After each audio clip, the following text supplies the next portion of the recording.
2022년 대한당뇨학회 팩트시트에 의하면 우리나라 전체 인구의 당뇨병 발병률이 증가하고 있음을 확인할 수 있습니다. 2020년 기준 30세 이상 성인 6명 중 1명, 대략 600만 명 이상, 당뇨병 전 단계 환자는 1600만 명으로 둘을 합하면 우리나라 인구의 절반 가까이가 당뇨의 위험에 놓여 있는 심각한 상황이 아닐 수가 없는데요. 당뇨병은 말 그대로 소변으로 포도당이 배출된다고 하여 붙여진 병입니다. 정상인의 경우 췌장에서 분비되는 인슐린이라는 호르몬이 제 역할을 해서 소변으로 당이 배출되지 않을 정도로 조절을 하지만 인슐린이 모자라거나 췌장이 제대로 역할을 하지 않으면 혈당이 상승하고 이로 인해 혈당이 지속적으로 높은 상태가 되어 당뇨병이 발생합니다. 당뇨병의 경우 갑작스러운 체중 감소, 잇몸 질환, 시력 저하, 이유 없는 피로감 등의 증상이 대다수라 초기에 발견하기 쉽지 않습니다. 초기에 제대로 발견하지 못하면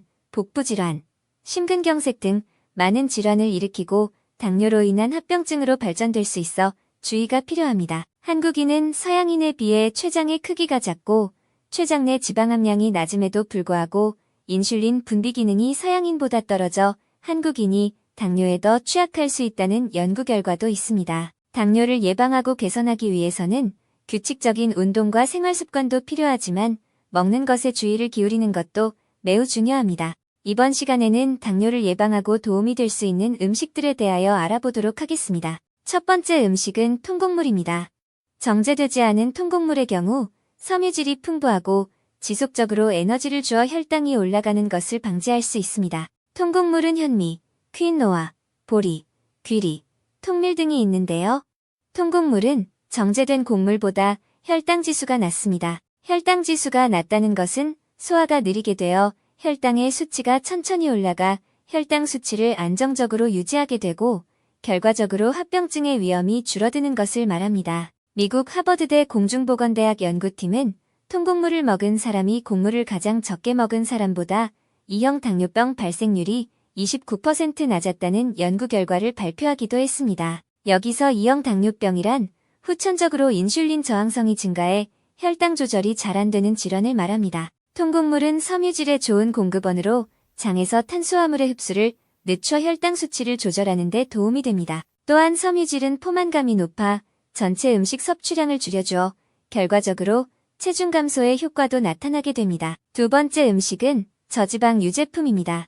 당뇨병 환자의 식단에도 자주 오르는 저지방 유제품은 심장질환의 위험을 감소하는 역할을 합니다. 당뇨병은 심장질환의 위험 요소 중 하나인데 저지방 유제품은 이러한 위험을 줄이는 데 도움이 될 수 있습니다. 미국 캘리포니아 보건대학 연구팀은 유제품과 2형 당뇨병에 대한 관계에 대하여 조사를 했는데요. 유제품 최다 섭취군에 포함된 여성이 최저 섭취군에 포함된 여성보다 당뇨병에 걸릴 위험이 21% 낮은 것으로 확인했습니다. 저지방 유제품이 당뇨병 예방에 도움이 된다는 것을 의미합니다. 저지방 유제품은 뼈 건강에 중요한 칼슘과 비타민 D의 공급원으로 비타민 D가 적절하게 섭취되었을 때 인슐린의 감수성을 개선하는 데 큰 역할을 합니다. 세 번째 음식은 아스파라거스입니다.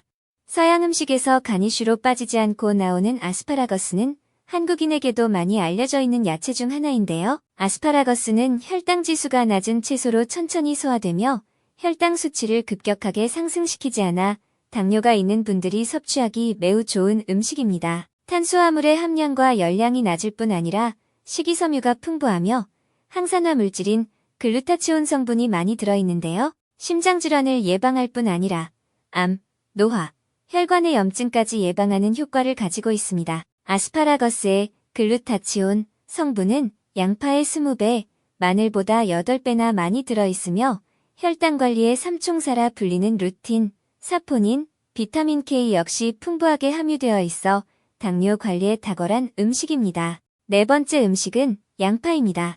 껍질을 벗길 때마다 눈물이 찔끔 나는 양파는 익히면 언제 그랬지? 라고 느낄 만큼 단맛이 풍부한데요. 이렇게 달달한 양파를 먹더라도 혈당이 올라가지 않습니다. 혈당은 혈액 속에 포함된 포도당을 말하는데 양파의 단맛은 포도당과 상관이 없기 때문인데요. 양파의 매운맛을 유발하는 화학물의 일부가 열을 가하면 프로필메르캅탄으로 분해되는데 이 물질이 단맛을 발생시킵니다.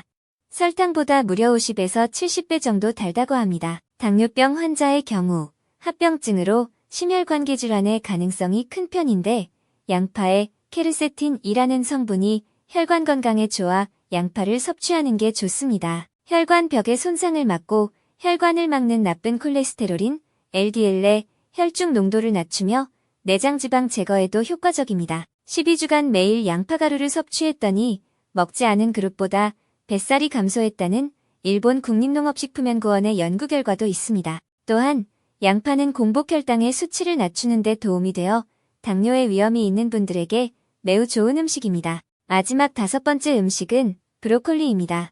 세계 10대 푸드 중 하나인 브로콜리는 탄수화물이 거의 없고 영양소가 풍부하며 칼로리는 없어 당뇨병 환자에게 매우 적합한 채소입니다. 브로콜리에는 비타민C와 베타카로틴, 설포라판이라는 성분이 풍부한데 심혈관 질환과 신경손상과 같은 합병증을 예방하는 데 큰 효과가 있습니다. 특히 설포라판이라는 성분은 강한 항산화 성분으로 항염 효과를 가지고 있어 당뇨병 환자에게 유익한 채소이기도 합니다. 스웨덴 론드 대학교 로센그렌 교수는 브로콜리에 들어있는 설포라판 성분이 부작용은 거의 없고 주스를 만들어 쉽게 섭취할 수 있기 때문에 E형 당뇨병 치료에 좋은 수단이 될 가능성이 크다라고 이야기했습니다. 브로콜리는 찌거나 볶는 등 다양한 방법으로 섭취할 수 있으니 당뇨병 예방을 위해 브로콜리를 드셔보는 것은 어떨까요? 별별이가 준비한 이야기는 여기까지입니다.